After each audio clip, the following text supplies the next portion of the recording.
Te invitamos a comprometerte mes a mes y apoyar al DFI, Docencia Final Internacional. Tu donación es nuestro salario. Que Dios te bendiga. Hola, ¿qué tal amigos? Muy buenas noches. Les habla Walter nuevamente con esta serie de temas, reflexiones, lecturas, análisis sobre el nuevo orden mundial. Ya llegamos a la serie 7.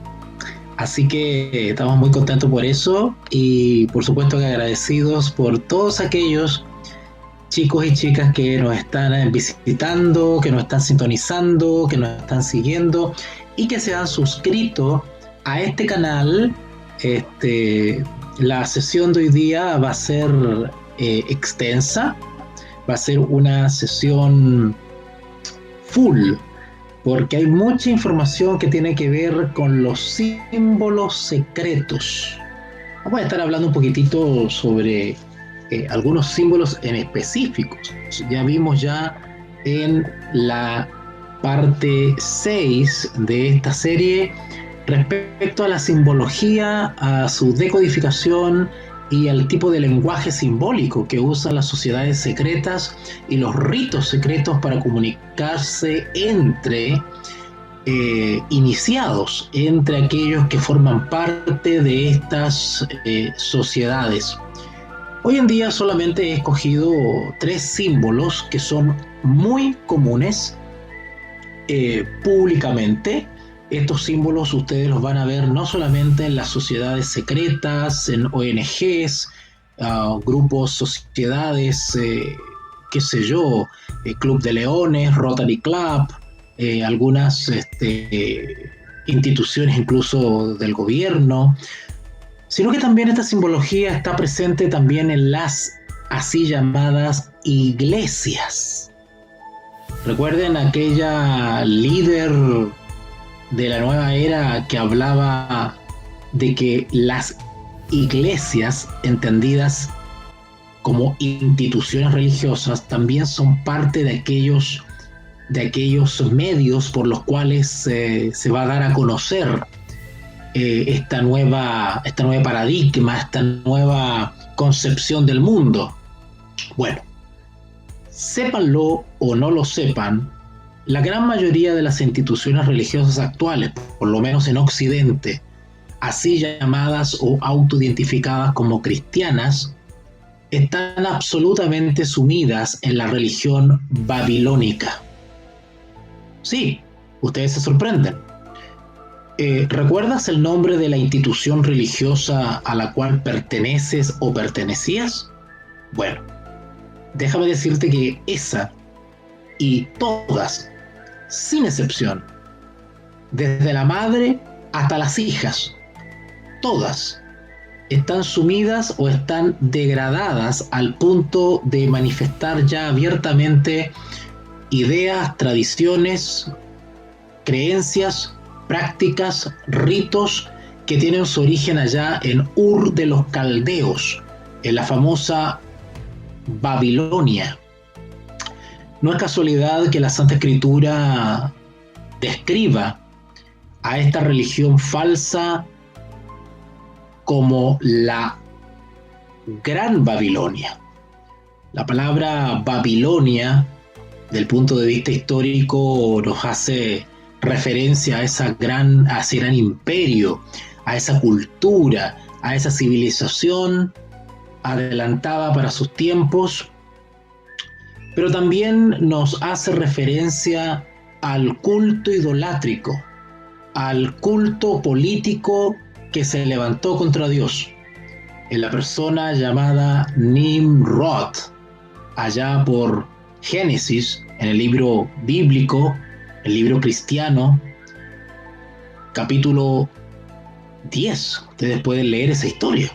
Y posteriormente el capítulo 11 de Génesis también nos habla de la fundación de algunas ciudades como Bel. De ahí que viene desarrollándose esta religión babilónica que tiene su origen histórico, pero cuyas prácticas se han heredado de siglo en siglo hasta ahora y aún las encontramos infiltradas en las así llamadas iglesias cristianas. Vamos a estudiar un poquitito sobre 3 símbolos. Vamos a ir citando a algunos autores, por supuesto siempre vamos a ir citando a antiguos amigos nuestros, ¿verdad? Como Manly P. Hall y otros más, que son hombres realmente serios y líderes ideológicos de la nueva era. Así que vamos a estar fundamentando y buscando las bases históricas, ideológicas, para poder entender de alguna manera la simbología en esta religión babilónica. Estas religiones de misterios, ¿ok? Así que acompáñame en esta aventura. Vamos a estar juntos alrededor de más o menos 1 hora y media. Y yo espero que sea de gran provecho para todos ustedes. ¿Ok? Vamos a iniciar entonces hablando, porque ya les decía de que hay un sinnúmero de simbología, de íconos, ¿verdad? Arte, representaciones que tienen que ver con los creencias o pertenencia a sociedades secretas. Y esta noche le he preparado algo sobre las serpientes. También hablaremos sobre las estrellas y también hablaremos sobre los soles. Esos son tres símbolos fundamentales en el ocultismo y en las sociedades secretas: la serpiente, las estrellas y los símbolos. ¿Ok? Ahora, gente, el común de las personas, pues no somos grandes investigadores, pero basta un poquito repasar la historia para darnos cuenta de ciertos significados ocultos que hay detrás de los símbolos de la literatura masónica, por ejemplo. No hay que ser un experto en simbología secreta para identificar inmediatamente ciertos símbolos que para nosotros nos despiertan bastante sospecha. Ustedes saben ya, por ejemplo, por tanta información que anda por redes sociales hoy en día, las implicancias que tiene, por ejemplo, el triángulo con el ojo de Osiris. Famoso triángulo que destella rayos solares y que ustedes pueden encontrar en distintos tipos de impresiones. Para ninguno de ustedes alguna vez es extraño y seguramente lo han escuchado sobre las ceremonias de iniciaciones secretas. El uso de espadas, de rosas, de espinas, de mantos, con el objetivo de conocer este orden masónico. Vamos a analizar todo ese tipo de cositas para que vamos adentrándonos un poco y van a sorprender que ya el común de las imágenes y el arte y las cosas que ustedes ven alrededor ya no las van a mirar de la misma manera. Van a empezar a ver ciertas cosas que tienen un significado detrás. Tampoco se trata que nos volvamos paranoicos y estemos viendo triángulos en todas partes. En cada diseño de algún edificio estemos viendo serpientes y estrellas y triángulos y cosas raras. Tenemos que ser serios y objetivos también. Uno de los primeros símbolos que debemos examinar es el de la serpiente, también llamada víbora o dragón. Ya algunos saben que por allá, por el libro de Apocalipsis, en el capítulo 12 y el versículo 9, se habla de que fue lanzado fuera el gran dragón, la serpiente antigua que se llama Diablo y Satanás, el cual engaña al mundo entero. Fue arrojado a la tierra y sus ángeles fueron arrojados con él. No es mi plan en esta noche hacer un análisis de este texto. pero podríamos rescatar un par de cositas. Dice acá que el mundo entero serpiente. La palabra serpiente en Apocalipsis debería provocarnos un poquito de extrañeza. Bueno, porque evidentemente al denominar al enemigo de Dios serpiente, está haciendo referencia a aquella serpiente de Edén. Y otra cosa es eso de el dragón. El dragón. Bueno, bíblicamente podremos ver esto quizás en otra transmisión. Mi deber ahora simplemente es poder compartir con ustedes esta simbología y el significado en las sociedades secretas. Hoy en día, ustedes pueden ver esa simbología de manera evidente en lo que conocemos como cristianismo católico romano, en la Basílica de San Pedro. Es cosa que ustedes buscan en la internet, por Google, las imágenes interiores que hay, y ustedes se van a dar cuenta de serpenteantes simulando el cuerpo de una serpiente. Y esos son considerados pilares dentro de la Basílica de San Pedro, donde se desarrollan las misas y las grandes ceremonias de esa religión. Manly P. Hall, nuestro ya conocido amigo, escribió que el uso de este símbolo, la serpiente, es tan antiguo como los primeros hombres. En su libro, Las enseñanzas secretas de todos los tiempos, comentante fue adorada por los sacerdotes de esa religión. Los sacerdotes de los misterios, dice Hall, se simbolizaban en forma de una serpiente, y a veces llamada Hidra, Asimismo, señaló que los antiguos misterios se han extendido a otras culturas y que han llegado desde esa época hasta ahora. ¿No dice acaso las Sagradas Escrituras cristianas en el libro de Apocalipsis, capítulo 18, que existe una madre de las rameras y que le llama Babilonia y que ha hecho beber a todas las naciones del vino del furor de su fornicación? Parece que la Babilonia de allá de Génesis 11 de Babel no murió completamente, sino que al ser desparramados de la civilización, ellos se autodenominaban serpientes en vida. Los reyes serpientes, dice Hall, tendrá razón la Sagrada Escritura en que Gregson, aunque decidió no poner en mayúscula la palabra serpiente, confirmó que el uso de la palabra serpiente confirmó que el uso de la letra mayúscula por parte de Hall era correcto cuando afirmó que había una relación entre la sabiduría divina y la serpiente. Hall, nuestro gran amigo Manly P. Hall, efectuó la misma relación con estos comentarios. Dijo así Hall: la serpiente suele utilizarse por parte de los antiguos para simbolizar la sabiduría. El símbolo de la serpiente tiene otra verdad oculta. De acuerdo con Kenneth McKenzie, él identificó esa verdad en esta cita, al describir una descarada serpiente. Dice así, Kenneth McKenzie: era una especie de intercesor la serpiente y una promesa de redención. Ustedes se están dando cuenta de que esta gente que pertenece a las sociedades secretas considera a la serpiente de la misma manera como las mismas facultades que Jesús.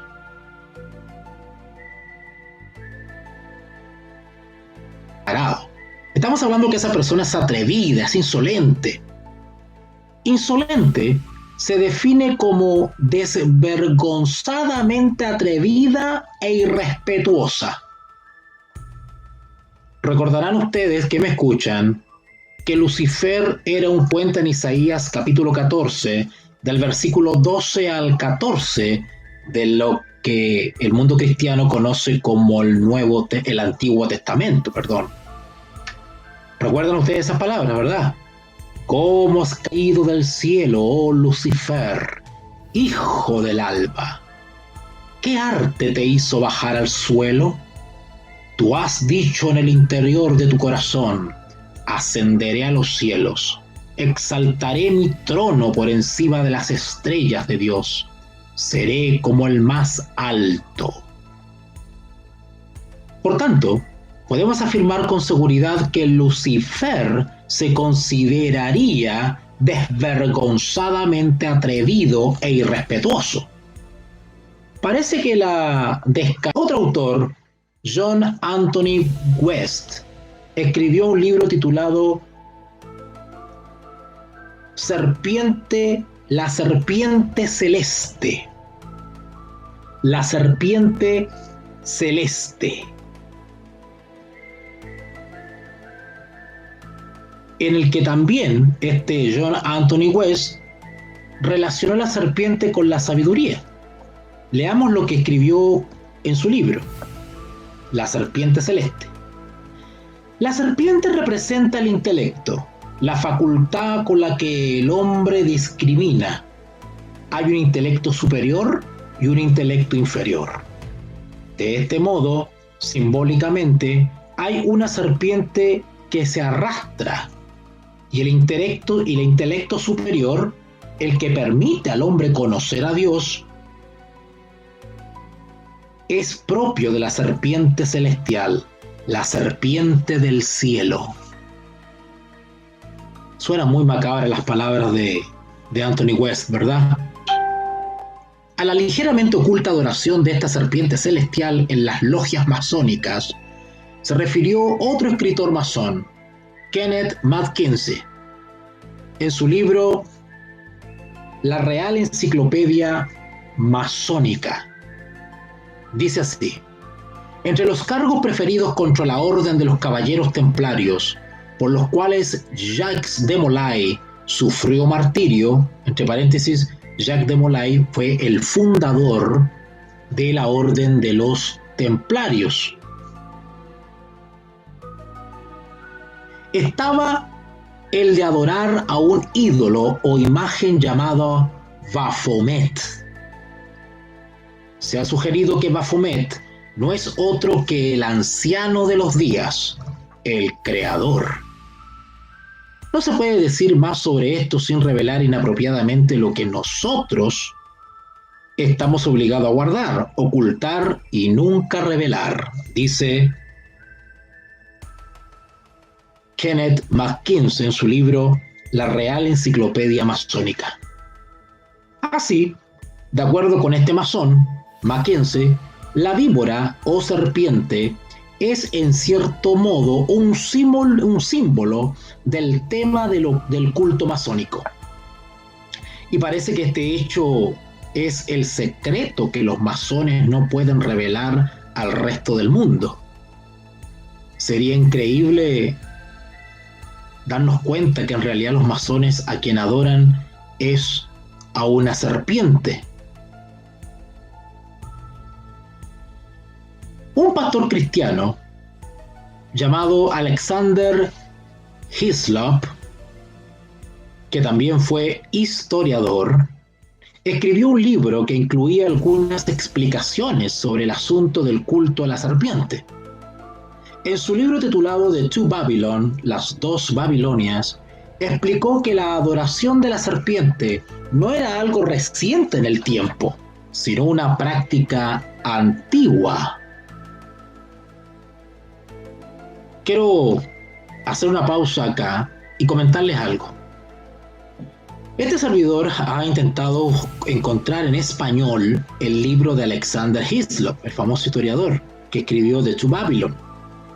Bueno, lamentablemente llevo años en esa búsqueda y no lo he encontrado.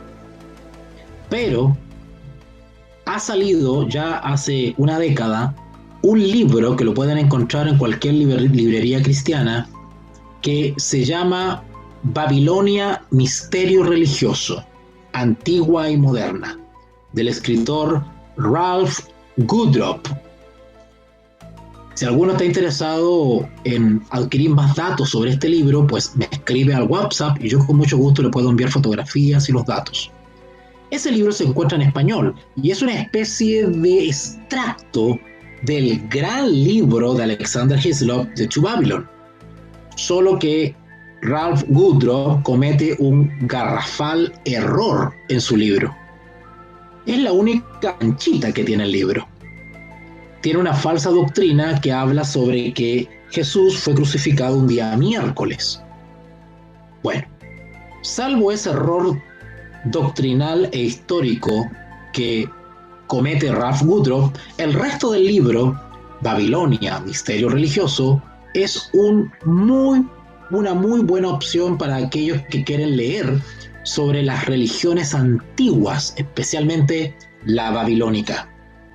Bueno, terminado este comentario, retomamos con la cita del libro de Alexander Hislop, To Babylon, las dos Babilonias. Y él escribió lo siguiente: junto con el sol, como el gran dios fuego, y a su debido tiempo, identificaba con él no solo al sol, sino también a todos los astros. También estaba la adoración de la serpiente. En la mitología del mundo primitivo, la serpiente es universalmente el símbolo del sol. Tal como el sol era el gran iluminador del mundo físico, del mismo modo se creía que la serpiente había sido la gran iluminadora de lo espiritual, dado que la humanidad, dando o entregando, proporcionando a la humanidad, como ellos van de alguna manera siempre relacionando la luz, el sol, con la sabiduría, la serpiente, Luzbel. Después hablaba sobre una moneda acuñada en Tiro, el centro de la antigua cultura fenicia, ¿ok? Representaba una serpiente que se enroscaba alrededor del tronco de un árbol.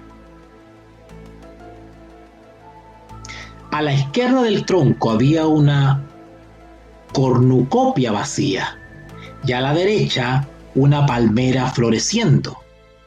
La serpiente de la moneda es el símbolo del poderoso dios a quien los romanos llamaron Esculapio. El nombre significa la serpiente que instruye al hombre. El artículo señalaba lo siguiente: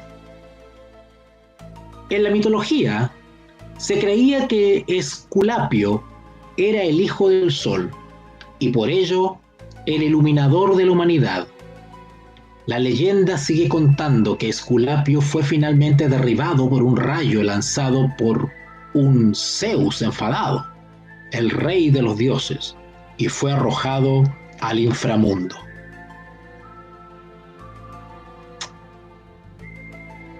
El tocón vacío representaba el dios caído y su reino arruinado. En la mitología de muchas civilizaciones antiguas se utilizó la imagen de un árbol caído para simbolizar la decadencia de un gran dios o héroe, alguien derrotado en el ejercicio de su poder. La serpiente de la moneda se mostraba enrollándose alrededor de un tocón muerto, ejerciendo su poder en un intento por restaurar su reino caído. La cornucopia es un antiguo símbolo de abundancia, pero estaba vacía en la moneda. Esto se ha interpretado como que la abundancia había llegado a su fin porque el gran dios había sido derrotado. Sin embargo, la conclusión es que el cuerno de la abundancia retornará cuando el dios caído sea restaurado a su posición legítima. La palmera mostraba que la moneda es un símbolo de victoria bien conocido. Por tanto, parece que la moneda se acuñó para representar el regreso anticipado al mundo del dios serpiente caído. La Biblia habla sobre una serpiente caída en el libro de Apocalipsis, capítulo 12, versículo 9. Sin embargo, en este caso, la serpiente se relaciona con otro símbolo de la serpiente, un gran dragón. Y dice así el texto: y el dragón fue proscrito, esa vieja serpiente llamada el diablo y Satán. Podríamos preguntarnos a estas alturas, ¿se adora a la serpiente en los antiguos misterios? ¿Y es un símbolo de las ceremonias masónicas? ¿Un símbolo de Satán, el diablo? Como ya hemos explicado, hay bastantes pruebas de que así es. Otro símbolo que necesitamos analizar es la estrella. En la misma enciclopedia de Mackay, ustedes podrán ver un dibujo que ilustra los símbolos de la francmasonería, incluidos entre la casi veintena de símbolos que conforman el culto masónico.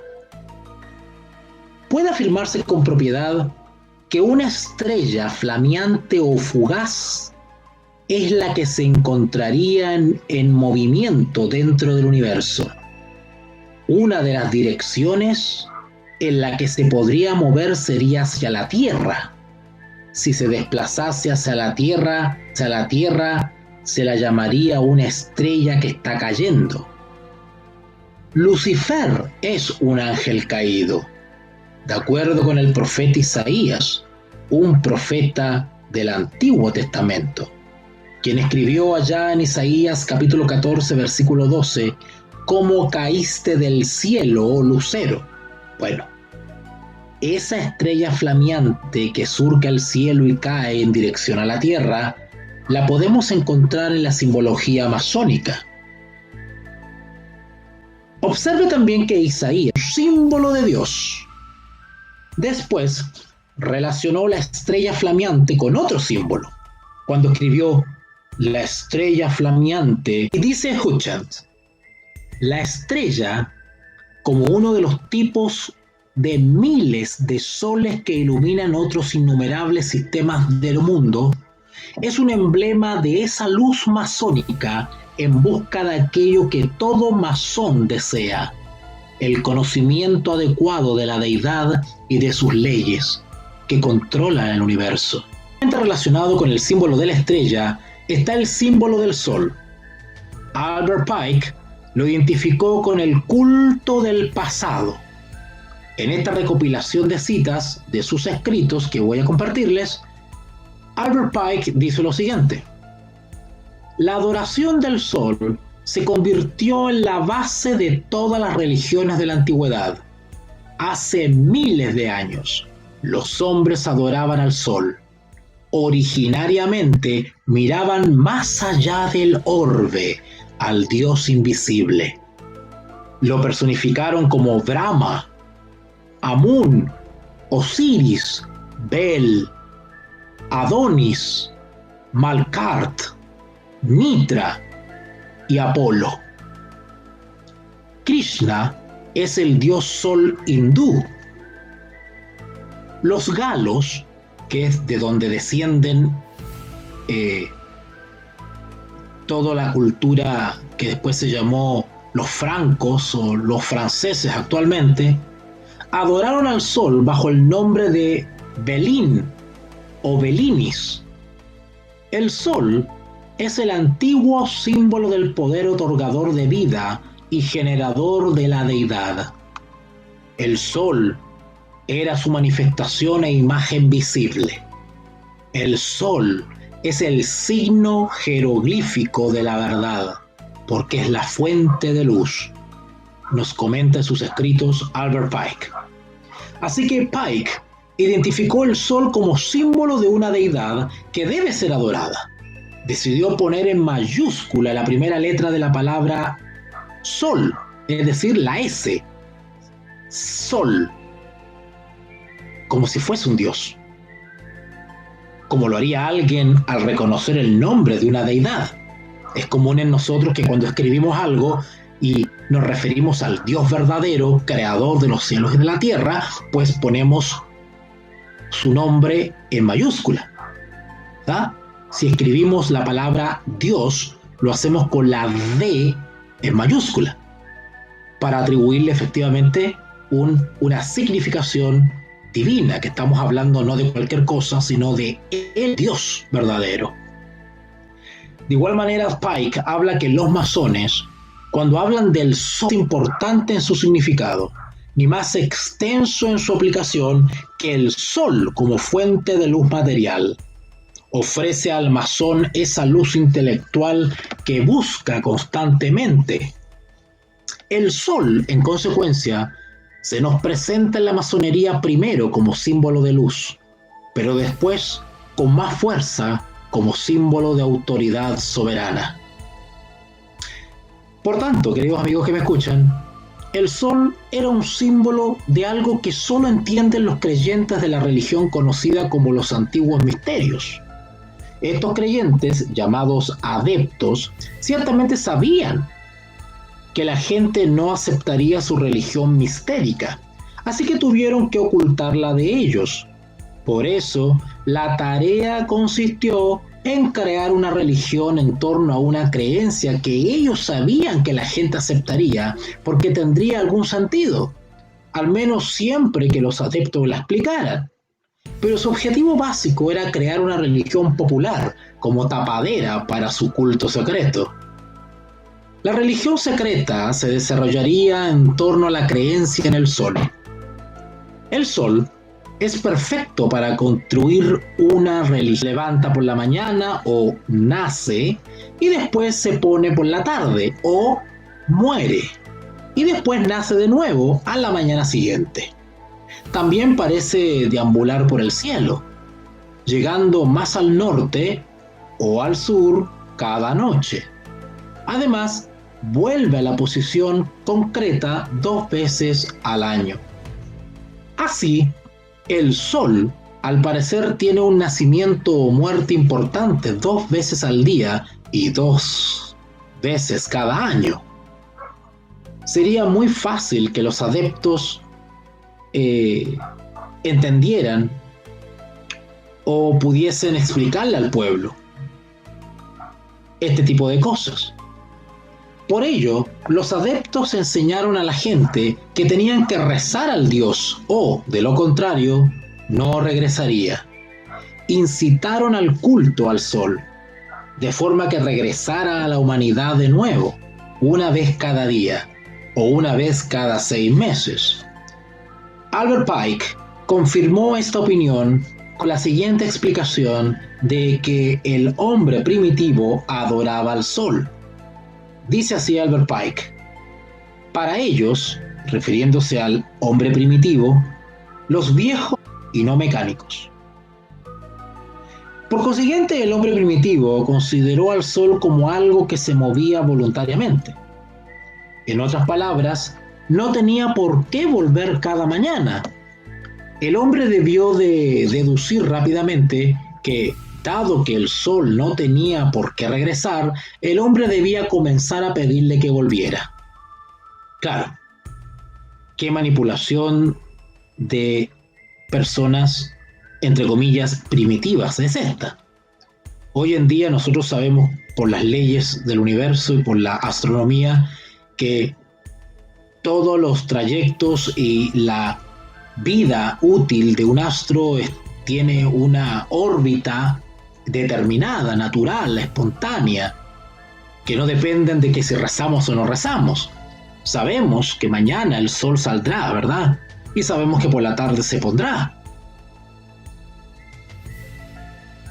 Sin embargo, usaban este ciclo de apariciones y desapariciones para manipular las conciencias de los así llamados hombres primitivos. Ciertamente debió de averiguar lo importante que era el sol para su vida y su bienestar. Claro, todas las personas sabían que el sol era útil para poder calentar la tierra, calentar los cuerpos, de alguna manera influir en los sembrados, en las mareas, en el agua, en los vapores, etc. Así que fue fácil dar este paso por el cielo durante el día, hacia la creencia en que volvería solo si el hombre rezaba para que lo hiciera. Pero hay que tener en cuenta algo más interesante aún que Pike no explicó en ese comentario de su libro. Debió de pasar mucho tiempo hasta que algunas personas no adeptas comenzaron a observar que el sol no era un ser real, ni un dios a quien adorar, sino algo que se movía de acuerdo a las leyes precisas, leyes naturales. Si esta gente averiguaba la verdad, no necesitarían a los adeptos, quienes habían calculado los ciclos periódicos del sol. Por ello, para mantener intacto su poder, enseñaron a la gente que si no cumplían sus deseos, harían que el sol no volviera. Los adeptos podían incluso predecir cuándo sus mediciones se hicieron más sofisticadas, el momento y la fecha exacta en que la luna pasaría entre el sol y la tierra. Aquellos que conocían las leyes de la naturaleza usaban estos ciclos para manipular a la gente. Y por supuesto, cuando había un eclipse, pues se figuraban y hacían correr las peores maldiciones o supersticiones. Para mantener las mentes de la gente alejadas del conocimiento de que toda la religión era un engaño, los adeptos realizaron bellas y ostentosas ceremonias en torno al culto al sol. ¿No sucede eso hoy día también, donde vemos grandiosas y pomposas ceremonias?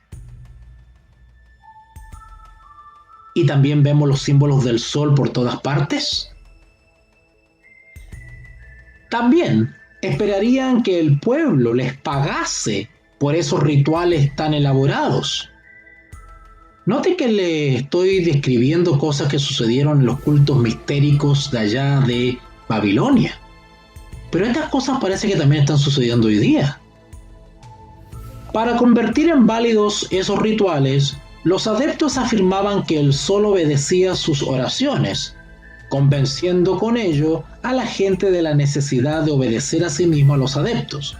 El pueblo continuaría pagando tributo a estos creyentes siempre que tuvieran éxito.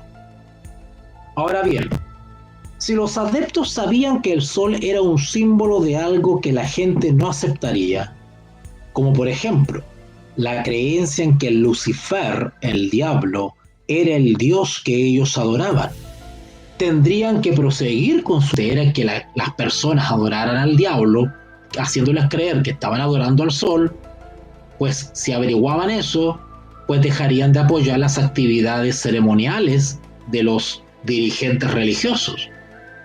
Tenían que ocultar sus creencias a la gente y esconder su adoración secreta con símbolos ocultos.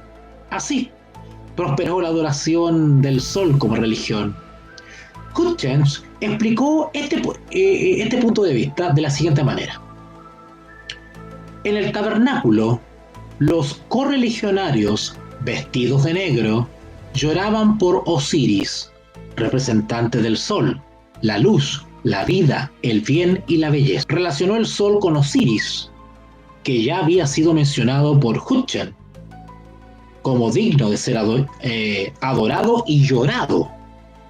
Dice así Albert Pike: las tres luces del altar, que las podemos encontrar dentro de los templos masónicos, representan a Osiris, Isis y Horus. Osiris estaba representado por el sol. Mickey fue un poco más lejos e informó a sus lectores de que Osiris era el sol. En su libro Introducción a la francmasonería, Carl H. Claudy, que ya hemos citado en las series anteriores, que es un autor y escritor masón, relacionó el culto al sol con las ceremonias que tenían lugar dentro de la logia masónica, y dijo lo siguiente Claudy: la logia le coloca al iniciado en el camino que conduce hacia la luz, pero supone para él reconocer el sinuoso camino hacia el símbolo este.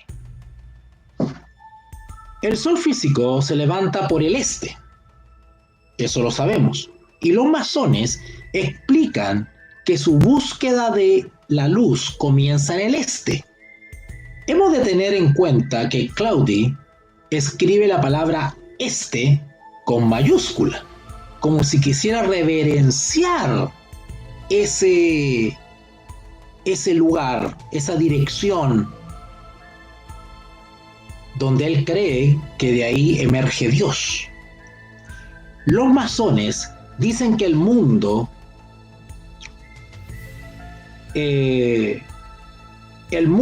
es un suelo, que es el suelo de su templo, y que por lo tanto las ceremonias de iniciación pueden realizarlas no solamente en sus logias, sino donde quiera que se reúnan los hermanos masones. Dice así Claudi: cuando el candidato rodea por primera vez la sala de la logia, en torno al altar, camina paso a paso con 1000 sombras de hombres que han adorado de este modo al más alto, mediante una humilde imitación. Así, la circunvalación ya no es un simple desfile, sino una ceremonia significativa que une a todos los que participan en ella con las aspiraciones espirituales de un sombrío y distante pasado. Claudi sigue instruyendo a sus lectores sobre por qué esta ceremonia forma parte de su ritual, y dice así: todos los hombres daban vueltas alrededor de los altares en los cuales ardía el fuego que era su Dios. Interesante que nosotros también encontramos, los cristianos, en el Antiguo Testamento, por allá por los libros de Reyes, un incidente sucedido con el profeta Isaías, cuando enfrentó a los profetas de Baal. Y vimos que los profetas de Baal rodeaban un altar con fuego. Y dice la escritura que saltaban, gritando frenéticamente y bailando y haciendo contorsiones y movimientos.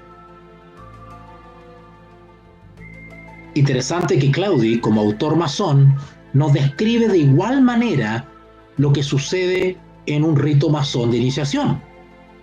Vuelvo a leer.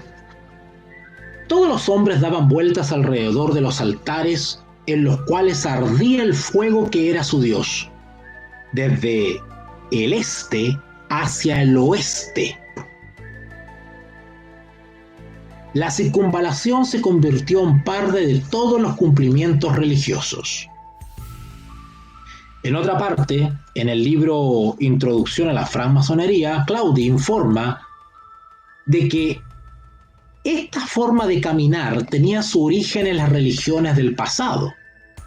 Dice Claudi: la circunvalación se encontraba en las ceremonias del antiguo Egipto. Así que este ritual de los masones, especialmente de los masones modernos, se basa en prácticas religiosas antiguas. En consecuencia, los masones nos están diciendo que el hombre primitivo caminaba formando un círculo porque estaba adorando al sol. Después sostienen que ellos lo hacen por la misma razón.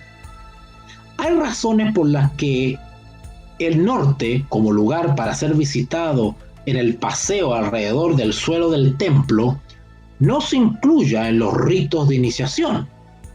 Y 6 de los grandes escritores masones nos han explicado por qué esto es así. El capitán William Morgan ofreció a sus lectores una aclaración con este comentario: nosotros, por tanto, al estilo masónico, afirmamos que el norte es un lugar de oscuridad. Mickey confirmó esta afirmación, diciendo: el norte es llamado masónicamente un lugar de oscuridad.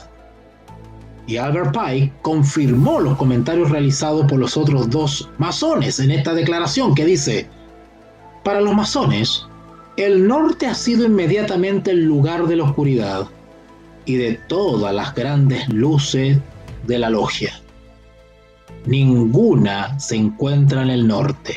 Ninguna luz masona será encontrada en el norte. Kenneth McKenzie añadió sus ideas que también confirman esto, diciendo: el norte siempre se ha considerado un lugar de oscuridad. Hutchins se convirtió en un quinto escritor masónico en confirmar esta idea.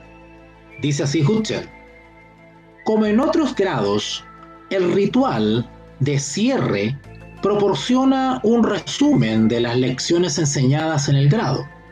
En el oeste, escuchamos reunirse a las águilas y la condena de la tiranía está cerca.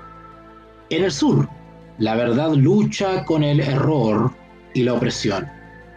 En el norte, declinan el fanatismo y la intolerancia. En el este, la gente comienza a conocer sus derechos y a ser consciente de su dignidad y de que los rayos del sol pronto iluminarán las cimas de las montañas.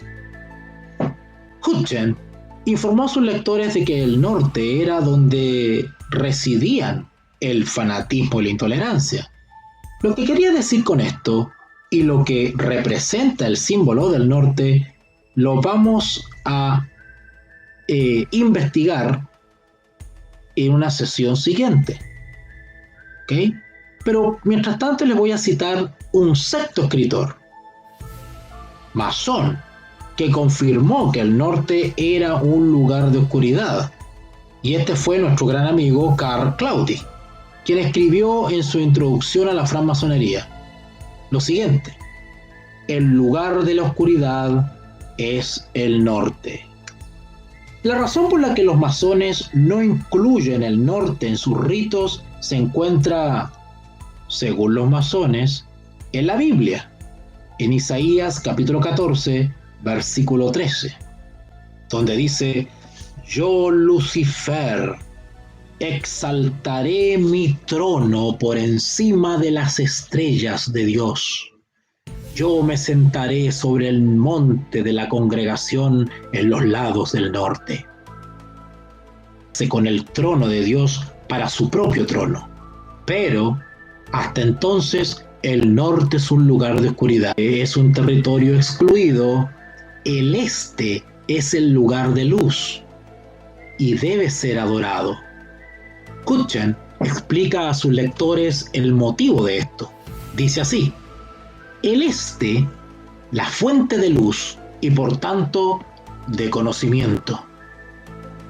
Albert Mickey cita a Francis Bassett, un escritor masónico francés, en su enciclopedia, y dice así: la veneración que los masones sienten por el este tiene relación con la religión primitiva, cuya primera degeneración fue el culto al sol. Red Hutchins cuenta después a sus lectores que los masones despliegan luces alrededor de la sala de la logia durante la ceremonia de iniciación para el grado 25, llamado el Caballero del Sol. Escribe lo siguiente: el techo debe decorarse para representar el cielo con la luna, los principales planetas y las constelaciones de Tauro y Orión. Una sola luz poderosa, un gran globo de cristal que representa el sol. Está en el sur. Y sigue diciendo Hutchins: en un sentido físico, la mayor luz procede del sol y las transparencias aportan menos luz. Simbólicamente, el sol o mayor luz es la verdad y las luces menores son la representación simbólica de la verdad por parte del hombre. Mickey sigue explicando este rito de circunvalación, como él lo llama, en su enciclopedia. Según él, el rito, dice, existe en la francmasonería también. La gente siempre caminaba 3 grados en moverse, imitando el recorrido del sol. Después, ayuda al lector a entender esta práctica que tenía lugar en los templos masónicos, y sigue diciendo Mickey. Este rito de circunvalación, quiero aclararle a quienes me están escuchando que cuando hablo de circunvalación, los masones entienden hacer una procesión o una caminata en círculo alrededor de alguna luz, de algún fuego, de algún altar, que para ello es el altar de donde yace el dios Sol o el lucero. Este rito de circunvalación, dice Mickey, sin duda tiene una relación con la doctrina del culto al sol. Sin embargo, en otro de los libros que escribió, Mickey afirma directamente que el rito está relacionado con la adoración del sol. En un libro titulado Manual de la Logia, escribió lo siguiente: la circunvalación en las naciones paganas estaba relacionada con las grandes doctrinas del sabaísmo o adoración del sol. Mickey define el sabaísmo en su enciclopedia como sabaísmo. Es el culto al sol, la luna y las estrellas, la morada del cielo. Fue practicado en Persia, Caldea, la India y otros países orientales, en la época antigua de la historia del mundo. Después, Mickey añade otro comentario. Algo que el sol no existe en la francmasonería, encontramos una alusión a él en el rito de la circunvalación, el cual sí lo incluye. Ahora podemos entender lo que quería decir Mickey con este comentario. Los masones no adoran al sol, adoran al sol. Así que estaba diciendo la verdad, pero ocultándola con un lenguaje simbólico. Kutchen ofrecía después información sobre el rito de la circunvalación presente en el 12º de los 32 grados. Y escribe lo siguiente, Kutchen. Hasta ahora, en todos los grados del rito escocés, el candidato ha realizado 21 circuitos proscritos alrededor del altar. Este grado añade 7, hasta un total de 28. Esta práctica, llamada circunvalación, procede de los antiguos y existió entre los romanos, los semitas, los hindúes y otros. Al parecer era un rito de purificación. Se creía que el sol viajaba alrededor de la tierra. Los iniciados imitaban el movimiento del sol cuando daban vueltas alrededor del altar. Además, en el 9º grado hay otros símbolos del sol implicados en la ceremonia. Kutchen dice a sus lectores: después de realizar todas las obligaciones, se encienden las 9 velas de cera amarilla. El amarillo representa al sol y con él la luz y el conocimiento. En el 10º grado se utilizan más símbolos que representan al sol, de acuerdo con este autor, que dice lo siguiente: hay 3 series de 5 luces. La serie es amarilla, lo cual simboliza el conocimiento y también, al ser el color del sol, representa la divinidad. Interesante. Los títulos de 2 de los 32 grados de la logia masónica ofrecen otras pistas sobre el hecho de que el sol y la serpiente sean símbolos conocidos de dicha logia. 28 se llama Caballero del Sol. Hay otro símbolo del sol en la logia masónica, el Excelentísimo Maestro, título que es equivalente a lo que hoy sería el presidente de la logia. Se sienta en el lado este del templo. Y se nos explica por qué. El Excelentísimo Maestro representa al sol en su amanecer. El alcaide senior representa al sol en su ocaso. y el alcalde junior representa al sol en su meridiano. Además de las logias masónicas, hay otros individuos y organizaciones implicados, en diverso grado, en el culto al sol o en el reconocimiento de que el sol desempeña un papel central en su comprensión de la naturaleza del mundo. Se ha escrito hay unos escritos que describen algo que ha dicho Elizabeth Clare Prophet como una de las líderes del movimiento de la nueva era. Ella ha escrito lo siguiente en un boletín de noticias que publica llamado La Revolución Venidera. Y Elizabeth Clare Prophet, dirigente de la nueva era, dice lo siguiente: la curación de las naciones comienza con la curación de nosotros mismos. Debemos dar a conocer el gran sol central, esta luz eterna con la que fuimos bendecidos desde el principio. Un dato curioso e histórico: Adolf Hitler, jefe del gobierno alemán antes y durante la Segunda Guerra Mundial y responsable directo del asesinato de más de 50 millones de personas, fue también un adorador del sol. En una etapa muy temprana de su vida, ingresó en una organización secreta llamada Sociedad Thule. 40 años después de la guerra, algunos historiadores están finalmente conociendo en profundidad sus extrañas creencias. Dos de estos autores, Michael Bertrand y Jean Angelini, han escrito un libro titulado Hitler y la tradición cátara. Y una de sus conclusiones es la siguiente: en la cosmología nazi, el sol tenía una función muy importante, como símbolo sagrado de los arios, en contraste con el simbolismo femenino y mágico de la luna, adorada por los pueblos semitas. El partido nazi era el nombre del Partido Nacional Socialista de los Trabajadores Alemanes, en el que ingresó Hitler. Se convirtió en el partido que dirigió el gobierno alemán antes y durante la guerra.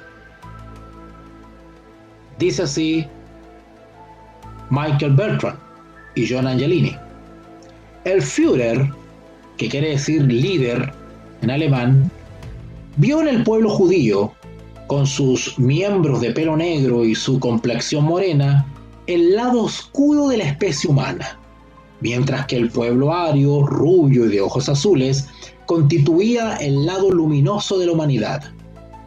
Hitler comenzó a extirpar o a eliminar del mundo material sus elementos impuros, para devolverlo a la gloriosa condición. ¡Wow! Pero el culto al sol, como señalan los masones, no es nuevo. La Biblia habla también de él. El profeta Ezequiel fue un profeta del Antiguo Testamento que escribió en algún momento entre los años 571 y 592 a.C. Y este profeta habla sobre cómo Dios le hizo ver una práctica que tuvo lugar cerca del templo.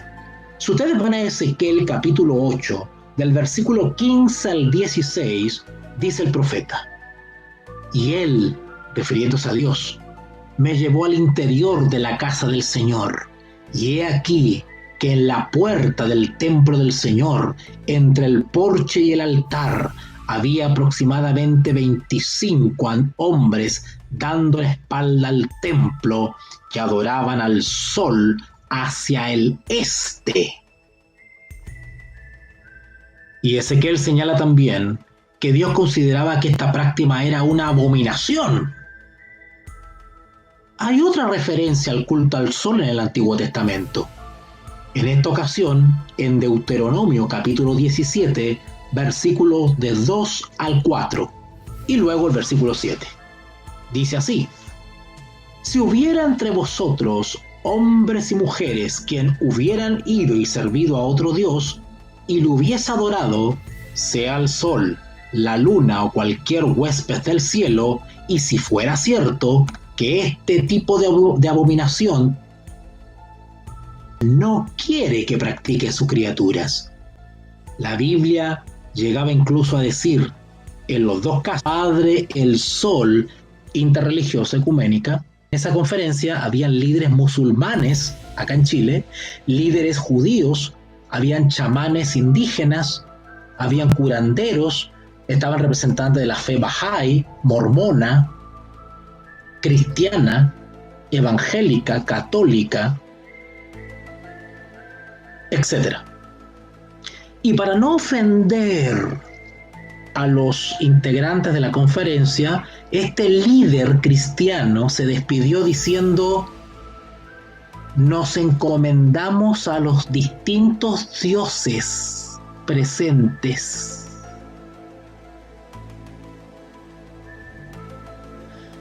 Por supuesto que mi reacción no se hizo esperar. Inmediatamente redacté un posteo que dejé en la sección de la semana pasada, hace poquito. Recibo la llamada telefónica de la encargada de comunicaciones y relaciones públicas de esa organización interreligiosa acá en Chile. Curioso. Y ella escogió el camino del ecumenismo. A lo cual me llamó para amedrentarme, diciéndome que por qué yo hacía esos comentarios, que por qué yo era tan intolerante. Y me hizo un llamado a ser más cristiano. Curioso, ¿verdad? Están pasando cosas extrañas. Están pasando cosas extrañas. Y todo aquel que se levante a señalar la idolatría, el paganismo, la apostasía, la fornicación religiosa, será motivo de execración universal y rechazo absoluto por parte de las grandes masas de cristianos apóstatas.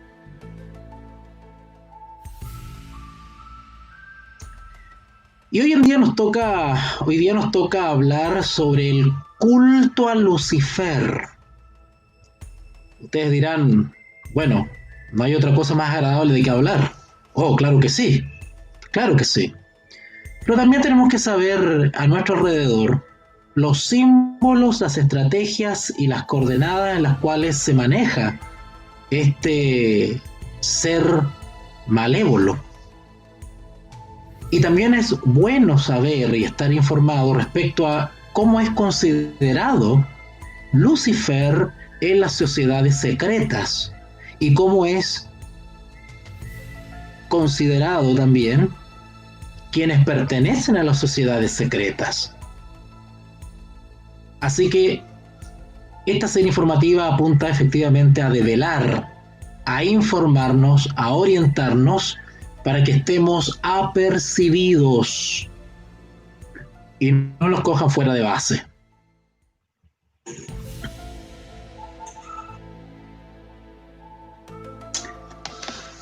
Efectivamente, la Biblia habla sobre un ser llamado Lucifer, tanto en el Antiguo como en el Nuevo Testamento. Otros nombres para esta criatura son Satán y el Diablo. También en Apocalipsis se le llama la serpiente antigua. Ya algo de eso hemos tocado en las series anteriores.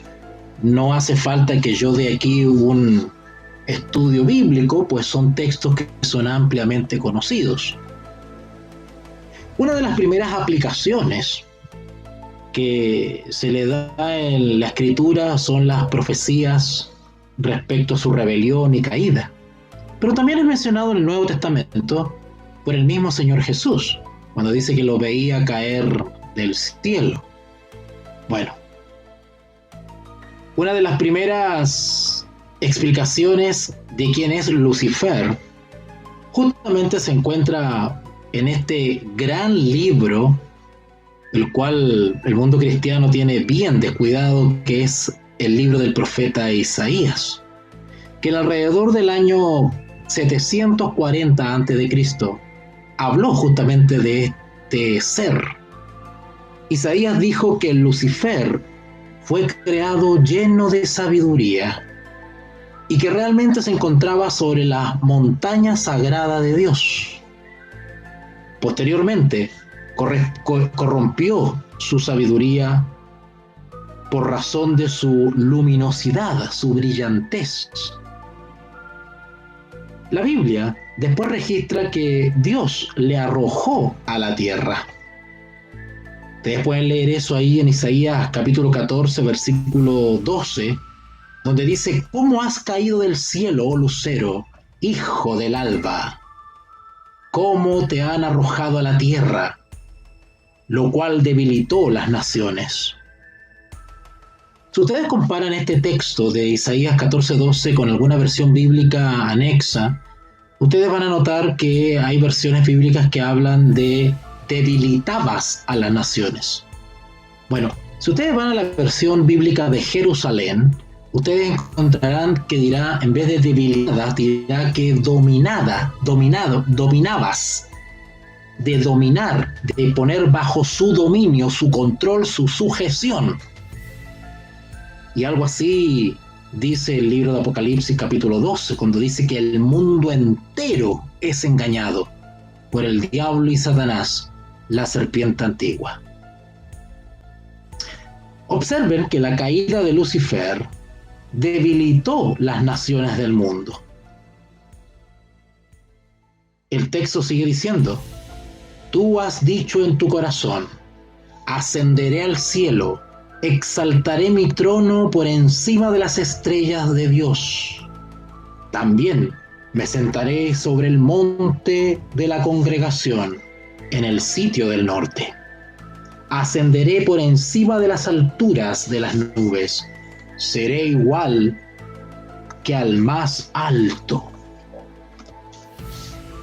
El apóstol Lucas, autor del Nuevo Testamento, registra en su libro Lucas, el Evangelio según San Lucas, capítulo 10, versículo 18, que Jesús dijo que él contemplaba a Satán como un rayo caído del cielo.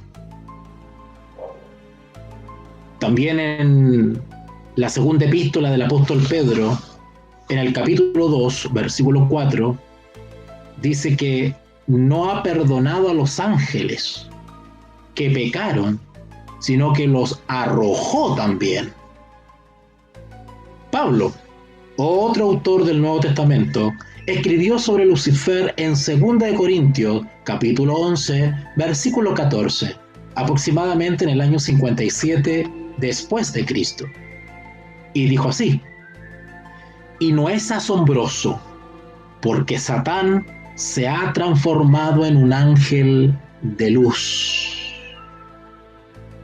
Y en 2 Tesalonicenses capítulo 2, versículo 9, Pablo escribió que Satán era capaz de realizar falsas maravillas. Aproximadamente en el año 90 después de Cristo, el apóstol Juan, autor del libro que conocemos como el Apocalipsis, escribió en el capítulo 12, versículo 9, que Satán era un dragón. Lucifer parece o aparece en el lugar primigenio de la vida humana sobre la tierra, llamado el Jardín de Edén. El Dios creador colocó a Adán, el primer hombre, y después Eva, la primera mujer, en el jardín. Pero les dijo que había ciertas reglas que tenían que cumplir. Eso se describe ahí en el libro de Génesis, capítulo 2, versículos 16 y 17, y dice así: y Dios nuestro Señor dio órdenes al hombre diciendo: de todo árbol del jardín puedes comer libremente, pero del árbol del conocimiento del bien y del mal no comerás, porque el día en que comieres, a partir de entonces tendrás que morir. Más adelante, Lucifer habló a Eva por medio de una serpiente, pero en realidad, si bien usó a Eva para realizar su fechoría, en realidad no podemos cargarle toda esta responsabilidad al sexo femenino. Porque hoy en día Lucifer también le habla a hombres y a mujeres para seducirlos. Se está refiriendo al género humano. Y le dijo: ¿ha dicho Dios que no podéis comer de todos los árboles del jardín? Y la mujer dijo a la serpiente: podemos comer el fruto de los árboles del jardín, pero del fruto del árbol que está en el centro del jardín, Dios ha dicho que no debemos comer, o de lo contrario, moriremos. Y la serpiente dijo a la mujer: con seguridad no moriréis, porque Dios sabe que el día en que comáis, vuestros ojos se abrirán y seréis como dioses, porque conoceréis el bien y el mal. Por tanto, de todo lo que hemos citado hasta ahora, y ustedes quienes vienen siguiendo las series anteriores, ya podemos deducir algunas cositas. Por ejemplo, podemos deducir que Lucifer fue expulsado del cielo porque deseaba ascender directamente al asiento del poder celestial, al trono de Dios. Número 2. Se le llama el hijo de la mañana. Esto parece ser una referencia a Lucifer como un ser similar al sol, que también sale cada mañana. 3. Su deseo de sentarse en el lado norte de la montaña de Dios. Y una cuarta deducción es que Lucifer puede engañar al mundo porque se ha transformado en un ángel de luz. Y podríamos añadir una quinta: Lucifer puede obrar falsas maravillas. Tiene la facultad de hacerlo. Ahora, teniendo en cuenta estos datos básicos sobre Lucifer, en este caso bíblicos, será posible examinar algunas opiniones de otros autores sobre este ser caído. No todos están de acuerdo con que la descripción de Lucifer que da la Biblia es correcta. Por supuesto que para eso tenemos a nuestro ex masón Albert Pike, que ya ustedes conocen porque constantemente lo estamos citando por ser justamente una autoridad masónica para estos temas. Y Albert Pike dijo: no hay un demonio rebelde del mal, ni un príncipe de la oscuridad en eterna lucha con Dios. Notan que Albert Pike niega este antagonismo entre Lucifer y el Dios verdadero. En realidad, Pike cree que Lucifer no era una fuerza del mal, sino que podría ser una fuerza del bien. En su libro Moral y Dogma señala Albert Pike: para los iniciados no se trata de una persona, sino de una fuerza creada para hacer el bien, pero que puede servir para el mal.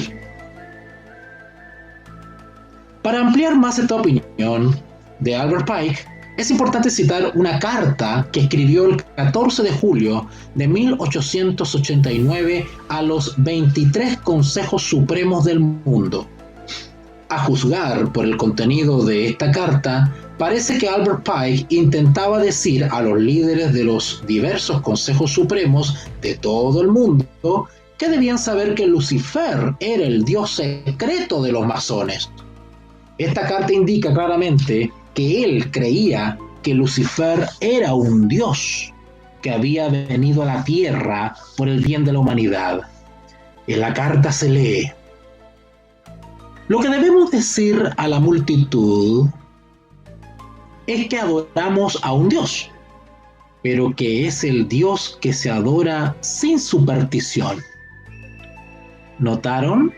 Para Albert Pike, el Dios supersticioso sería el Dios cristiano, el Dios de la Biblia. Y el Dios de los masones sería un Dios, efectivamente, pero un Dios alejado de la superstición, un Dios racional, un Dios real. Parece que uno de los propósitos de la carta de Albert Pike era aconsejar a todos los masones de grado más elevado que elaborasen una historia según la cual los masones adoraban al Dios tradicional, de forma que nadie pudiera acusarles de adorar a un querubín o un no Dios de nombre Lucifer. En otras palabras, debían negar que Lucifer fuera un dios, siempre que alguien externo a ellos fuese lo suficientemente inteligente como para descubrir los secretos y averiguar sus creencias. Por tanto, el secreto interno de la orden masónica es que Lucifer es su dios secreto. Albert Pike continúa. Podéis repetir a los grados 32, 31 y 30 que la religión masónica debe, por medio de todos los iniciados de los grados altos, mantenerse en la pureza de la doctrina luciferina. Aquí Albert Pike parece indicar que son los grados 30, 31 y 32 a los que se enseña la doctrina luciferina. Expondremos en las series que viene a profundidad este asunto de lo que se enseña realmente en el grado 33. Pero Albert Pike parece decir que esa lección que hay que darles a los de grado 32, 31 y 30 debe enseñarse en los grados inferiores. Claro, como se va subiendo, ascendiendo en los grados, poco a poco se va involucrando al iniciado hasta que éste irrevisiblemente ya está absolutamente compenetrado con la secta. Dice Albert Pike, si Lucifer no fuera un dios, ¿le calumniaría el Dios de los cristianos? ¿Le molestaría el Dios cristiano y el Dios de los judíos? Y además, sus rabí y sus sacerdotes. Pike hace dos afirmaciones increíbles sobre Lucifer. Número 1, se le considera un dios. Número 2, los sacerdotes y rabinos están en su contra y difaman su nombre, claro.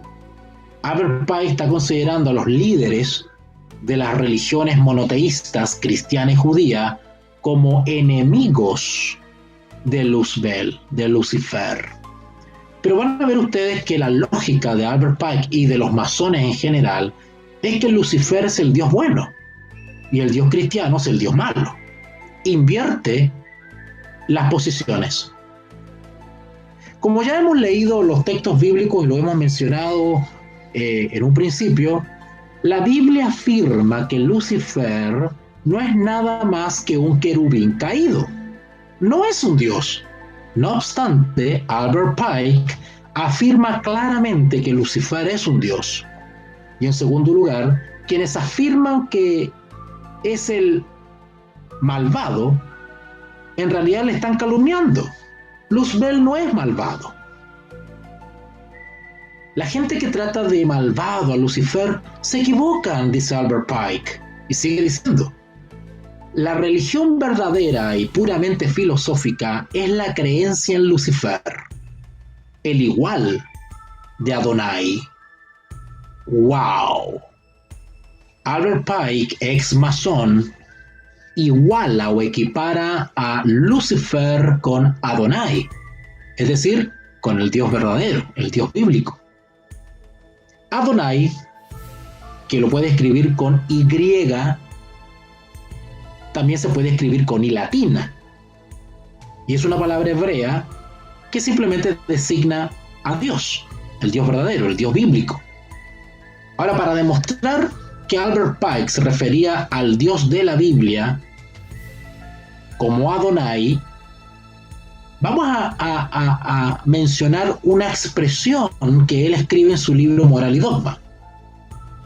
Él dice, Adonai es rival de Baal y Osiris.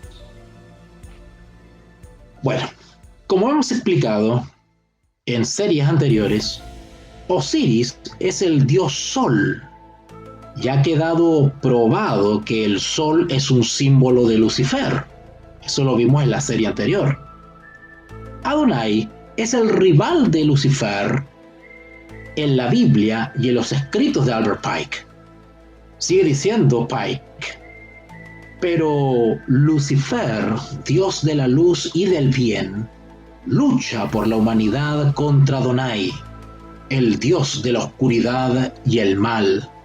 ¿Notaron ustedes cómo Albert Pike trata al dios bíblico como el dios de la oscuridad y el mal? Hay que ver que están bien atravesados estos masones, ¿verdad? Bueno, con esta impresionante declaración, una vez más Albert Pike sostiene que Lucifer y Adonai son rivales y que el mundo religioso lo ha entendido al revés. Lucifer es el dios bueno y Adonai es el dios del mal y la oscuridad. Pero antes tenemos que hacer una pequeña observación, porque se ha dicho que Albert Pike hizo esos comentarios en una encíclica. La encíclica es una especie de documento espiritual oficial, y que esa encíclica o esas palabras que él puso por escrito la entregó personalmente en una reunión a un consejo de 23 personas o 23 supremos el 14 de julio de 1889 en París, Francia.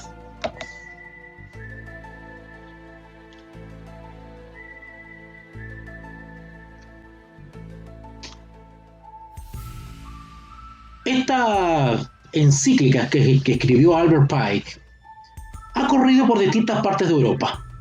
Una de ellas es Inglaterra. La única fuente de la carta original está en francés. Y que por supuesto que Albert Pike, esta encíclica que él escribió, donde sugiere que a los iniciados masones que ya están en un grado alto se les revele definitivamente que adoran a Lucifer, esta encíclica él la incluyó en su libro, en un libro titulado Teocracia Oculta. Debemos suponer que el señor Albert Pike, si aún estuviese vivo y si le preguntase si la carta es suya, negaría que hubiese escrito alguna vez ese tipo de encíclica. ¿Lo hubiese hecho realmente o no? A estas alturas da exactamente lo mismo, porque ya no es solamente Albert Pike, sino que son muchos ex-masones que declaran lo mismo. De hecho, entre paréntesis, ustedes que me están escuchando, pueden acudir a cualquier librería cristiana y se van a encontrar con autores cristianos, ex-masones, que han escrito sobre estas cosas. Así que esto no es nada nuevo. ¿Okay?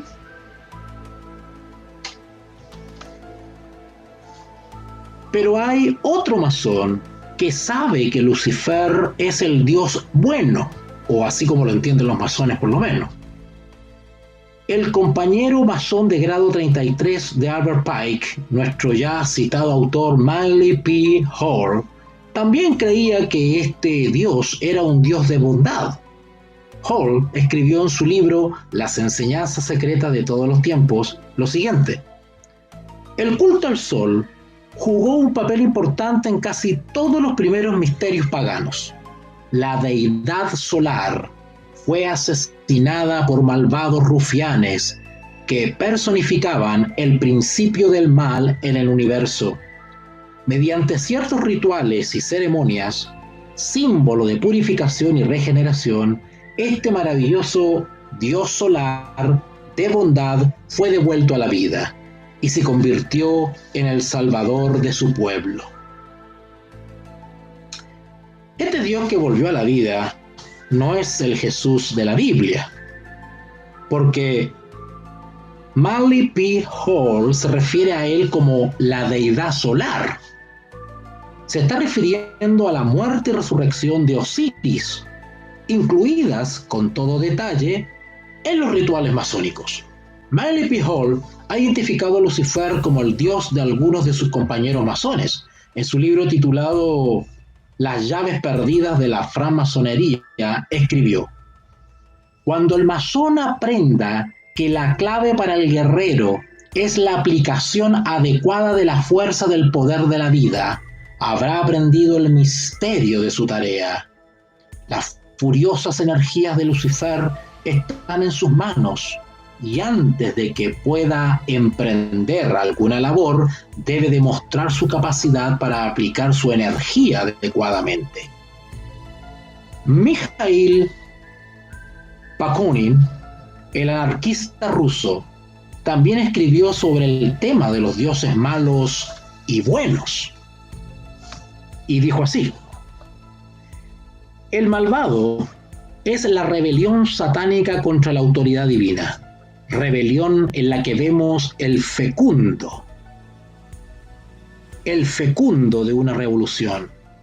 Los socialistas se reconocen entre ellos por las palabras "en el nombre de aquel contra quien se ha hecho un gran mal". Satán es el eterno rebelde, el primer libre pensador y el emancipador de mundos. Notaron que si ustedes estudian un poquito o investigan qué es lo que es el anarquismo, ustedes van a notar que ahí tiene es una ideología de naturaleza absolutamente rebelde y caótica. Interesante que se relaciona a Lucifer con ese tipo de movimientos. Así lo dice este autor Mikhail Bakunin. Esta idea de que Lucifer era un espíritu bueno al que se ha hecho un gran mal es la idea básica que agrupa a toda la nueva era. Según Tex Mars, el autor de 2 importantes libros sobre el tema, sostiene: muchos miembros del movimiento de la nueva era elogian a Lucifer porque, al tentar a Eva, permitió al hombre conseguir el conocimiento y la condición divina. Recordemos que cuando hablamos un poquito de la nueva era, hablamos de que ellos creen que dentro de nosotros, en nuestro interior, intrínsecamente, introspectivamente, tenemos la facultad o podríamos tener la capacidad de llegar a ser dioses. Ellos hablan de que dentro de nosotros, y ustedes lo pueden comprobar si echan una leída a los libros de Connie Méndez o Mary Ferguson, ustedes podrán darse cuenta que ellos hablan con un vocabulario bastante peculiar, una cosa media sofisticada, pero al mismo tiempo semi-cristiana. Y ellos dicen que dentro de nosotros tenemos un ser crístico y que tenemos que desarrollar esas facultades que poseemos y no hemos descubierto, y que podemos llegar a ser dioses. Eso es lo que enseña la nueva era. Ahora, Tex Mart, también explica las ideas del líder de una organización mística llamada Group Style, de nombre Eklal Quechna. Mars sostiene que este líder de la nueva era dice que Lucifer es el jefe de una hermandad de espíritu secreta. La hermandad adora a Lucifer porque ese gran ángel ha sido el responsable de la abolición del Edén, para que el hombre pudiera emprender el camino hacia el avance espiritual.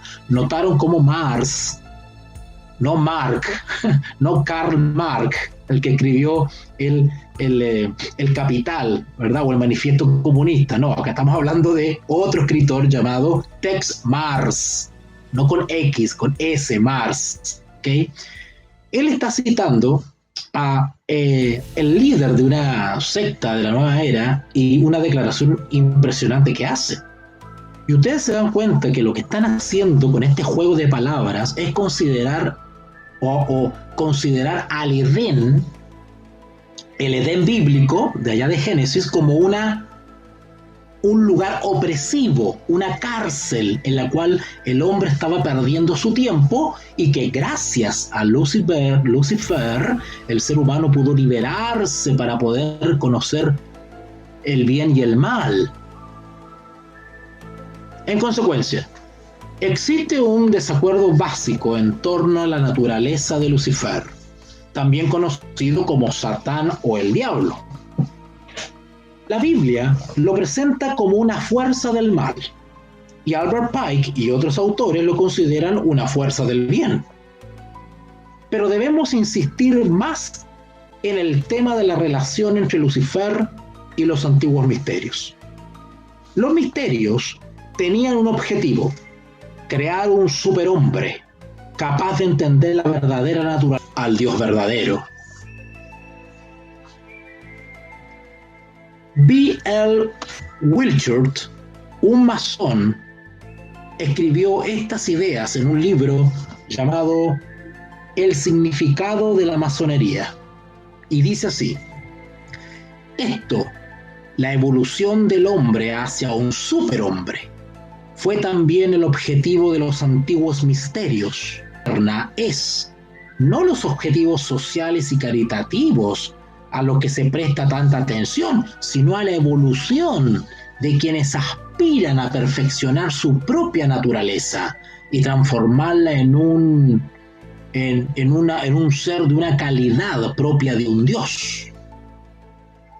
Wilchert amplió estas palabras en su libro. Un poco más adelante dijo: el hombre que ha nacido de la tierra y se desarrolla a través de los ámbitos inferiores de la naturaleza hasta su actual estado racional, tiene aún que completar su evolución, convirtiéndose en un ser similar a un Dios y unificando su conciencia con el omnisciente, a fin de promover lo que es y lo que siempre ha sido el único objetivo y propósito de la iniciación.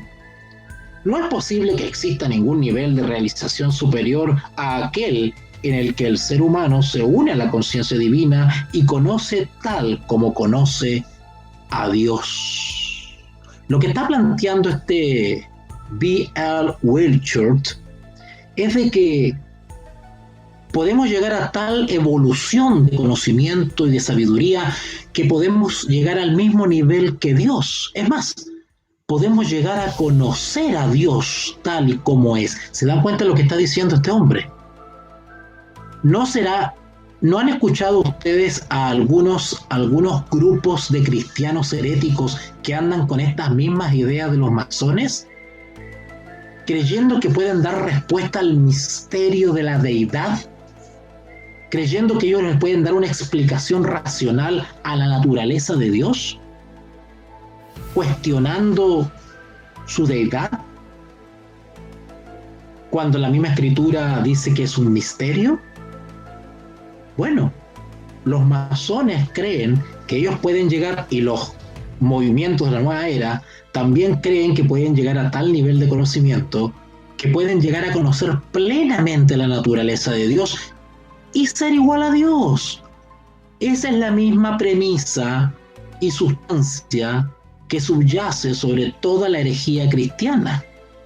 Todos los grupos cristianos heréticos que hoy en día cuestionan la deidad, la naturaleza de Dios, y pretenden conocer o dar una explicación racional del origen de Dios, de su naturaleza, de sus personas, de su substancia, están cayendo en el mismo engaño satánico que los masones. Por tanto, igual que Satán tentó a la humanidad con la capacidad de conocer el bien y el mal de la forma en que lo hacía Dios, sin su ayuda, ahora los masones enseñan que ellos también pueden convertirse en dioses mediante una iniciación en los antiguos misterios. John Anthony West, en su libro La serpiente celeste, escribió en apoyo de las afirmaciones de Wilchert y dijo: Egipto comenzó en 1945, éramos seguidores de Feuerbach. La razón de que los comunistas apoyan las ideas de Feuerbach se hace evidente cuando el estudiante lee sus escritos, porque en ellos dice: solo el hombre es nuestro Dios, nuestro Padre, nuestro juez, nuestro Redentor, nuestro verdadero hogar, nunca ley y nuestra norma, el alfa y el omega de nuestra vida y de nuestra actividad política, moral, pública y hogareña. No hay salvación. excepto por medio del hombre. John Denver, el popular y bien conocido cantante, ha adoptado la misma filosofía sobre su divinidad. Se han citado estas palabras suyas después de su nueva conversión. Bueno, para nosotros no hay ninguna novedad que los artistas se vuelvan a este tipo de filosofías, dado que a ellos se les llama justamente ídolos o se les llama estrellas. Por eso que todos aquellos que se declaran fanáticos de algún cantante no son más que idólatras. Y dice John Denver, es la experiencia única más importante de mi vida, dice John Denver, después que se convirtió a estas posiciones. Y por supuesto, él, John Denver, se creía Dios. Y sigue diciendo John Denver, puedo hacer cualquier cosa. Uno de estos días seré tan completo que no seré humano, seré un dios, dice John Denver. Hall, nuestro ya amigo citado, el famoso masón, declaró una idea similar cuando escribió en su libro Disertaciones sobre Filosofía Antigua. Y dice lo siguiente: podemos estudiar las estrellas intelectualmente, pero nunca hemos conseguido la conciencia hasta que hemos sido la estrella. Pero esta idea de que el hombre puede convertirse en un dios no es nueva. La misma Biblia cristiana, en el libro de Isaías, por allá por el año 741 a.C., en el capítulo 43, versículo 10 del profeta Isaías, dice lo siguiente: así dijo el Señor, entended que yo soy Él. Antes de mí no había ningún Dios formado, ni tampoco lo habrá después de mí. Y una vez más, en Isaías 45:5, dice lo siguiente: yo soy el Señor, y no hay nadie más, no hay Dios aparte de mí. Como vemos, la Biblia enseña que no hay sino un Dios, y que la humanidad no tiene la posibilidad de compartir su naturaleza divina. Alguien que parece no creer estas afirmaciones de la Biblia es Shirley MacLaine. Ustedes recuerdan que esta Shirley MacLaine es una artista muy conocida de los años 70, 80, tremenda líder del movimiento espiritista de la nueva era, escritora prolífica, y ella se ha convertido en portavoz de la idea de que el hombre puede convertirse en un dios. Ella ha escrito varios libros sobre su apoyo al movimiento de la nueva era. De hecho, la revista Newsweek la describía como la evangelista de la nueva era. Ella escribió lo siguiente declarando en su libro Bailando en la Luz: somos parte de Dios. Y también dijo lo siguiente en el mismo libro: si alguien dice y se le puede escuchar que es Dios, las vibraciones sonoras literalmente alinean las energías del cuerpo para conseguir una mayor armonía. Si todo hombre es un dios, la humanidad es capaz de tomar decisiones para su propio bienestar, ¿no creen ustedes? Todo hombre tiene un control completo sobre su toma de decisiones, evidentemente. Hemos sido creados con voluntad. Según Shirley MacLaine, de hecho, el control del hombre se ha ampliado a áreas que pocos han llegado a reclamar para la humanidad. Estas son otras ideas raras de Shirley MacLaine, y dice lo siguiente: creo que elegimos estar juntos, elegimos a nuestros padres, y creo que los padres eligen a los hijos que quieren tener, antes incluso de que sean concebidos. Esta artista y actriz Shirley MacLaine también escribió otra extraña idea. Dice así: no existía tal cosa como la realidad, solo la percepción. Bueno, quienes han leído alguna vez literatura de la nueva era se podrán dar cuenta y notar inmediatamente el tipo de vocabulario que ellos usan. Ellos no usan la racionalidad propiamente tal, ellos hablan de percepciones, de intuiciones. Ellos hablan de adquirir un conocimiento a través de la intuición. Bueno, allá ellos con sus cosas. Solo que podemos preguntarnos ¿de dónde sacó Shirley MacLaine todas estas ideas raras? Varias de las pistas que pueden ayudarnos para saberlo lo ofrece ella misma. ¿Ok? En su libro titulado Lo que sé de mí, escribió sobre sus citas con su amante, un hombre casado, en su apartamento. Comentaba que él miraba su estantería de libros con, entre otros títulos, teoría marxista, que incluía una biografía de Karl Marx. La revista Paradise, el 18 de diciembre de 1988, publicó un artículo sobre ella en el que revela que su casa tenía montones de cuadros enmarcados. Shirley con Fidel Castro y con Nikita Khrushchev, entre otros.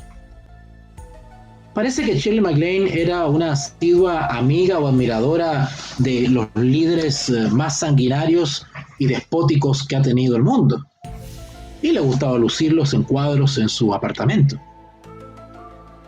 La revista Paradise informaba sobre Shirley y su amante, diciendo así: hablaban sobre principios democráticos socialistas y sobre cómo sería posible tener ambos simultáneamente si el rico compartiese más sus riquezas. Bueno, quienes han leído literatura marxista se podrán dar cuenta, y ustedes sabrán, quienes me están escuchando, que la palabra democracia o un régimen democrático, pues es todo lo contrario a un régimen socialista. O sea, el socialismo por naturaleza no es democrático.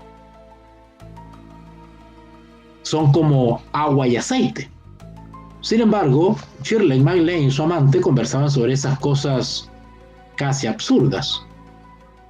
En otra parte del libro habla sobre la hipócrita que era al incluir esta afirmación contradictoria. Y decía así: quería hablar con él, refiriéndose a su amante, sobre cómo yo había conseguido ganar mucho dinero y sobre el hecho de que yo pudiera comprar prácticamente cualquier cosa, que deseara, que me hacía sentir pertenecer a una élite en un mundo arruinado. Sin embargo, en ningún lugar de su libro dice que haya donado parte de su propia riqueza para ayudar a los pobres. Parece ser que ella cree que las ideas comunistas sobre el reparto de la riqueza son aceptables siempre y cuando no tenga que compartir la suya, tal como quiere que haga con los demás, ¿verdad? Ella sí quiere que los ricos compartan, pero ella no. Desde entonces, la actriz ha hecho giras por todo el país para difundir sus nuevas creencias religiosas entre el público. La revista Newsweek, creencias religiosas entre el público. La revista Newsweek informó en 1987 que había ganado una gran cantidad de dinero divulgando sus nuevas ideas. Y dijo lo siguiente: desde que MacLaine comenzó su gira en enero de 1987, más de 10,000 personas de 15 ciudades han pagado la cuota de admisión de $300. ¿Ustedes se imaginan eso? Que cada persona gaste $300 para ir a escuchar a esta mujer. $300 multiplicados por 10,000 dan una cifra de $3 millones. Parece que me voy a dedicar a hablar de ideas extrañas. Se vive bien, parece. Obviamente, las giras de Shirley han demostrado ser populares y lucrativas. El artículo de dicha revista, que habla acerca de sus seminarios, decía algo sobre lo que enseña en ellos. A continuación ofrecemos algunos de sus comentarios. Dice así Shirley MacLaine en sus seminarios: La Tierra se mueve sobre su eje y solo la conciencia colectiva de la humanidad puede cambiar eso. Para los espiritualmente inclinados, aparecerá en esos días, ella se refería al 16 y 17 de agosto de 1987, una ventana de luz que nos permitirá elevarnos a un plano superior de entendimiento cósmico. Bueno, evidentemente que ella, cuando hablaba de una ventana de luz, evidentemente ella se estaba refiriendo a lo que hoy en día los integrantes de la nueva era hablan de un portal dimensional. La supuesta evangelista Shirley MacLaine se convirtió en, entre comillas, doctora MacLaine, cuando informó sobre alguna de sus curaciones de dos de los problemas médicos más graves del mundo, el SIDA y el cáncer. Ella, según ella, dice que lo logró sanar. Según el artículo del Newsweek, se dirigía así a su audiencia y decía Shirley MacLaine, así decía ella: todos ellos, los que, refiriéndose a los que pagan por ir a escucharla, tuvieron que escuchar declaraciones de MacLaine sobre temas como el SIDA y el cáncer para poder saber cómo curarlos. ¡Wow! Y pensar que sus pacientes, entre comillas, solo tienen que pagar $300 por esa gran sabiduría. Pero la, entre comillas, doctora MacLaine no es tan estúpida como podríamos creer. El artículo de la revista Newsweek informaba que todos los asistentes tenían que firmar un documento que eximía a los organizadores del seminario de cualquier responsabilidad por daños psicológicos. Más de 8 millones de copias. Parece que las personas del mundo no tienen problema en gastar millones y millones en una evangelista de la nueva era. Podríamos preguntarnos nosotros, como cristianos, ¿estaríamos dispuestos a gastar millones y millones, aunque no deberíamos decir gastar, sino que deberíamos decir invertir millones y millones en un evangelista de la verdad del evangelio? Parece que vender la religión de la nueva era puede ser muy lucrativo, pero resumiendo, el comentario más convincente sobre la guerra entre la nueva era y el cristianismo quizá lo haya hecho Nesta Webster. En su libro Sociedades Secretas dijo lo siguiente: comienza ahora la guerra entre los dos principios en lucha. La concepción cristiana del hombre que se aproxima a Dios y la concepción de las sociedades secretas. Del hombre como Dios, sin necesidad de ninguna revelación procedente de lo más alto, ni de guía, excepto las leyes de su propia naturaleza.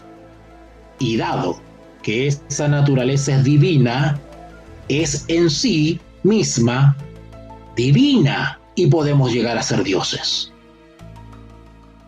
Todo lo que emane de ella, de la naturaleza humana, es encomiable.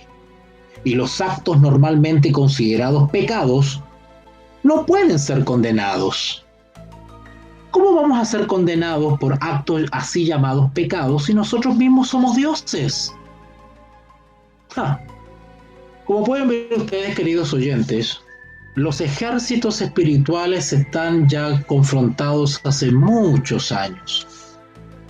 Y es por eso que los espíritus de demonios que guían a estos evangelistas de la nueva era insisten tanto y han inculcado la idea de que no hay que invertir en el evangelio, que está pasado de moda, que es antiguo, que es retrógrado. No es casualidad que en el libro de Malaquías, el famoso profeta del Antiguo Testamento, haya dicho: ¿robará el hombre a Dios? Si los creyentes de la nueva era son tan fieles con estas charlatanas y charlatanes, ¿por qué entonces el mundo cristiano es tan infiel para con algo que es la verdad? Y que podría ayudar a tantas personas a salir de estos engaños. Millones y millones en el mundo están leyendo los libros de Shirley MacLaine.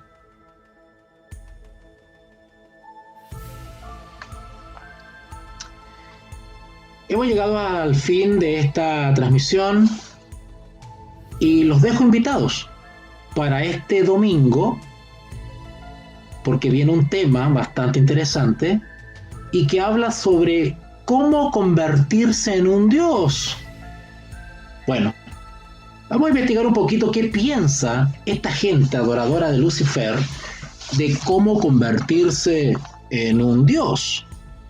Vamos a conocer varios antecedentes interesantes porque todo esto que estamos compartiendo es parte del pensamiento normal de la gente común. Estas ideas tan locas que creemos y hemos investigado que solamente pertenecen a las sociedades secretas son ideas que ya la sociedad las ha asimilado como propias. No es necesario hoy en día que usted pertenezca a una sociedad secreta como la masonería o los Rosacruces para poder tener este tipo de concepciones. ¿Estamos informando al mundo? ¿Tenemos la capacidad de poder persuadir y convencer o argumentar con alguien que pueda darnos este tipo de ideas? Lo dejo invitado para este próximo domingo a continuar con el tema convertirse en un dios. Que tengan buenas noches. Te invitamos a comprometerte mes a mes y apoyar al DFI, Docencia Final Internacional. Tu donación es nuestro salario. Que Dios te bendiga.